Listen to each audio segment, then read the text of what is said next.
Say yes to new beginnings. Yes.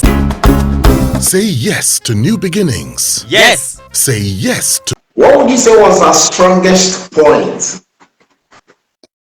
Onyeka's strongest point was her tenacity. Okay. Yeah, her tenacity. I mean, if she believed in something, she stood by it, even if she was the last man standing. That was her strongest point. And that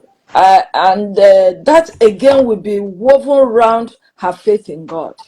It was a very, very strong point. If Onyeka didn't have faith in God, oh my God, she would have collapsed as a human being because she went through a lot. God always was her rapper. I mean, she went through a lot. Yeah. Okay. Now, what were some of her weaknesses that you noticed, considering your closeness to her? Whoa, Onyeka was a hard nut. I mean, hard. You see how I emphasize it?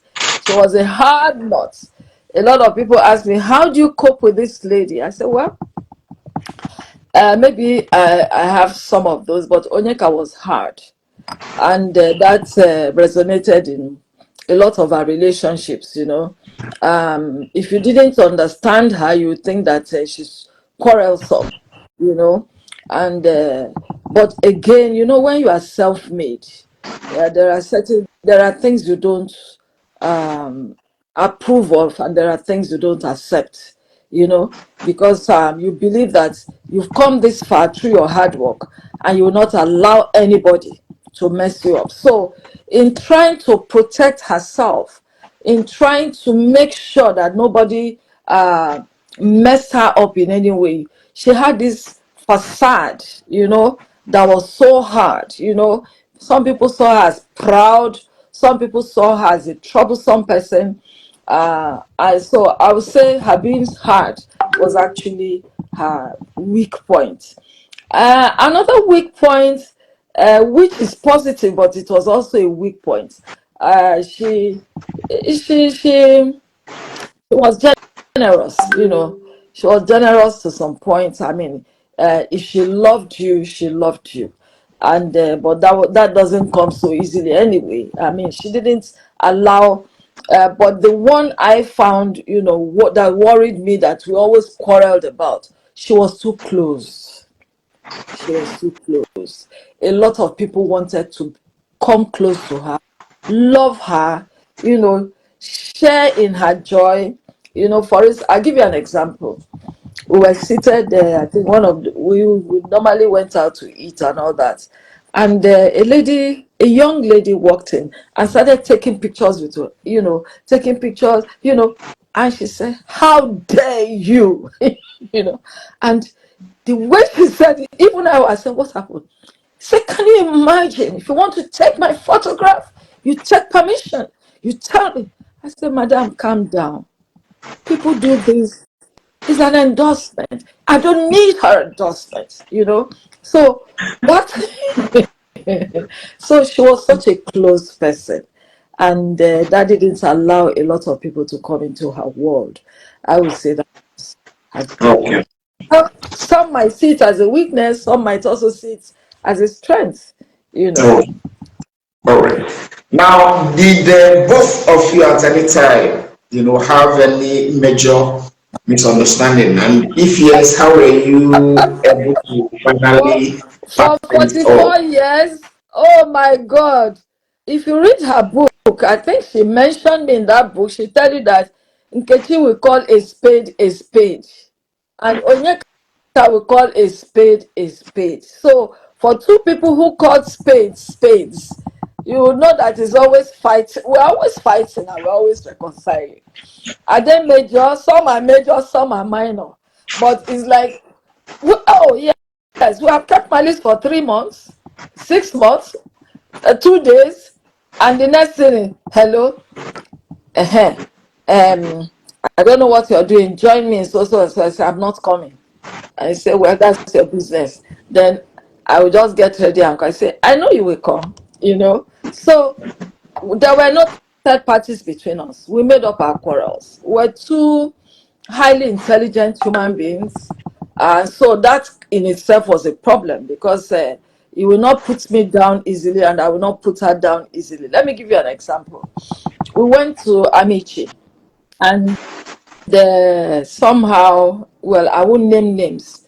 Uh, they started celebrating her as the celebrity. And then somebody just said, "Sir, are you the public relations lady?" I said, "Yes." And the conversation veered into public relations. And then my friend, apparently, attention was moved from her to me. And then all effort, because I know my friend, all effort I was making to move back that conversation to her failed. And then when he came and said, "What was that?" And I said, "What was what?" He said, "I was the one that took you to this place." And at the end of the day, I said, "My friend, relax. You, you're an icon in your own field. I'm an icon in my own field. I'm not a tag along. So what? You know, we had we had a quarrel that took us another 3 weeks, and then I called her. I said, Madam Icon, come. There's this place you are going to, blah, blah, blah." He said, "I'm not coming until you apologize." I said, "Of course, you know I'm not going to apologize." Anyway, that's how we always ended up. But we loved each other. We loved each other. All right. So how did you receive the news of her death? Ah, have I actually received it? I received it. Just this morning, I was telling myself, I said, "So, Onyeka, you have really passed." It's I'm not in denial. I know she has passed. I'm still in shock because I know the plans she had. I know a lot of people have died young. I lost an auntie that suddenly, but Onyeka's death is still a shock to me. A very, very rude shock. Never expected it. Never, never. At all. Okay. All right. So where were you when when the news got to you? Huh. The news came in a very, very bad way. I was sleeping. Somebody calls me from New York. I mean, from Houston. Around 6 a.m. I said, Nkechi, sorry, oh, sorry, oh. I said, "Sorry about what?" He said, "About your friend and sister." I said, "Which my friend?" Sometimes when things happen close to you, you are the last to hear. I said, "Which my sister?" He said, "Oh, sorry, you've not heard." I said, "Heard about what?" He said, "I don't know whether to tell you." And then he said, "Onyeka." I said, "What happened to her?" He said, "No, no." I said, "You didn't hear." Then I called somebody. And because I was also to be at that party, not through her, I had I was going to go with a friend. On second, I said, "No, I won't come with you. I don't like going to parties I'm not invited to. Is a policy with me. I don't come to your event if I'm not invited. I don't tag along. No, I don't do that. Especially not at this age. So I said, "No. I know my friends will be there, but I won't go." That lady, I hear of her. She's not a friend of mine. She's Onyeka's friend. I've never even met them together. Maybe that would have, you know, encouraged me, but I said no, I wasn't going. And so when he said, I said, "What?" For over 4 hours, I didn't leave my bed. I couldn't say a word. I didn't know what to do. I was confused. I called Abraham. He didn't pick immediately. I called um, TJ. uh, CJ.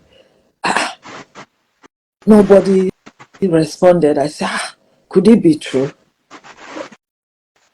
Later, I discovered it was true. I was on my bed. So what was the first thing you did after digesting the news and after having confirmed that truly Onyeka had died? Straight to the house. What's the next thing to do? Straight to the house because I know that Onyeka lived a very, very close life. I knew that a lot of people who would want to go may not even know where to go. or how to go about it. So I also knew that the children would need people around them, you know, even though they too have been taught, they too have imbibed this private lifestyle, Yeah, so that was the first thing I did to make sure I was there for the children.